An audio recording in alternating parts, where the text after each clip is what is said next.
When you're getting ready in the morning, when you're exercising, or when you just need a little boost. Download Mindset and listen to your favorite motivational speeches while getting ready for the day.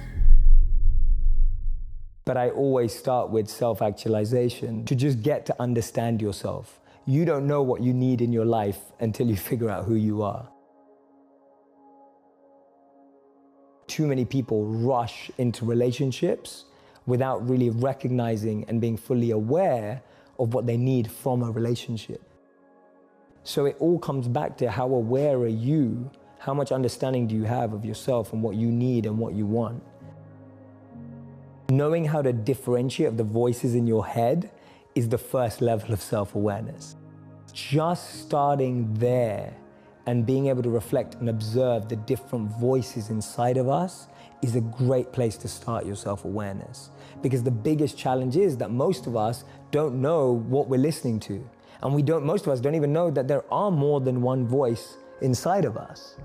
Just getting over that line is a huge win. Because now at least you're trying to differentiate in what you're hearing.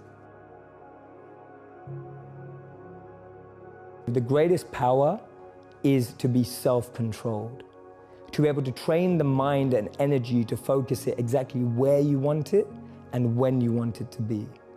You are completely detached and undeterred from external ups and downs. You're able to navigate anything that seems tough, challenging, fun, excitement with the same amount of being equipoised and balanced and equanimity, without being too excited in pleasure or being too depressed in pain.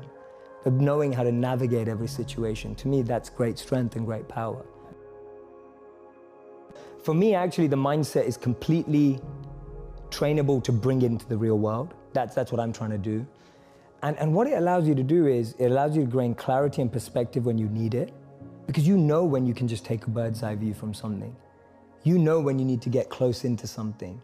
You know when you need to pull back from something. There's a beautiful verse in the Bhagavad Gita that says that detachment is not that you own nothing. Detachment is that nothing owns you. How many people do we know that have had fame and then that fame has ruined them? So for me, that definition of detachment is possible to practice even in the real world, rather than saying, oh, I'm just gonna have a really simple life, I'm just gonna have nothing in life. Being able to overcome ego, being able to overcome envy, being able to overcome jealousy, being able to overcome the negative of competitive state. There's a positive competitive state and there's a negative competitive state. Today, when people are looking on Instagram or Facebook or YouTube, all you're looking at is, oh, she got that many likes, or he got that many likes, she got engaged, or he got married, or, oh my God, look at her body, or look at that. And it's like, that stuff's destroying us inside. Envy, jealousy, ego, greed. To be able to have enough clarity to purify yourself of those things is gonna alleviate the biggest anxieties and depressions of our time and mental health problems. And we know that. We know that because all the mental health research today suggests that things like isolation, overexposure, we now can have more pain consumption in one day because of what we're exposed to than the pain we would have had in a lifetime.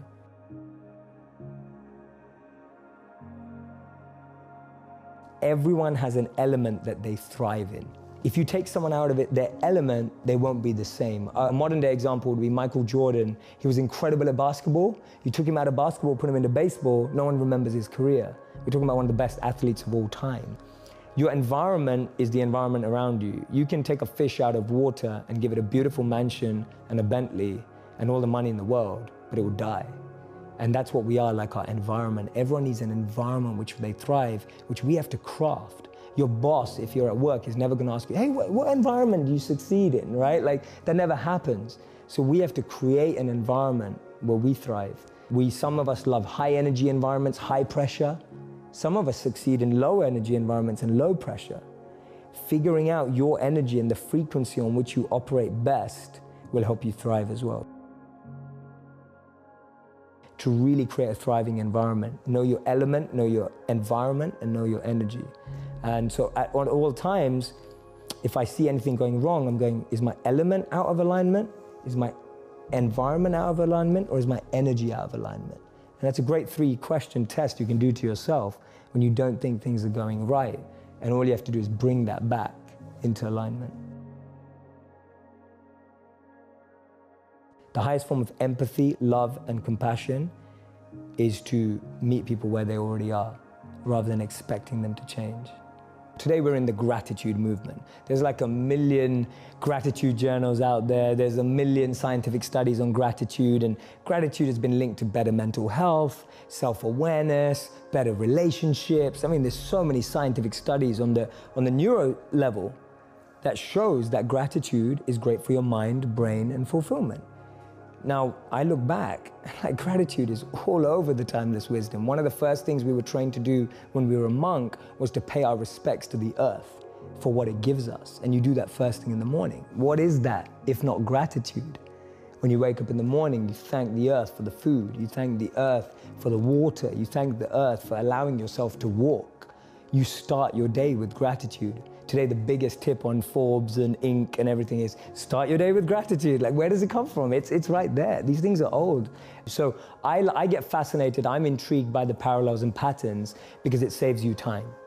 It's the same way as which if I say that this business person got invested by this company and that's why they're successful because they had the right investors, etc. That's a pattern.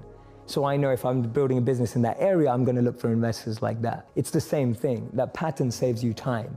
Rather than you trying to figure out, does gratitude work? How shall I be grateful? Creating your own process almost.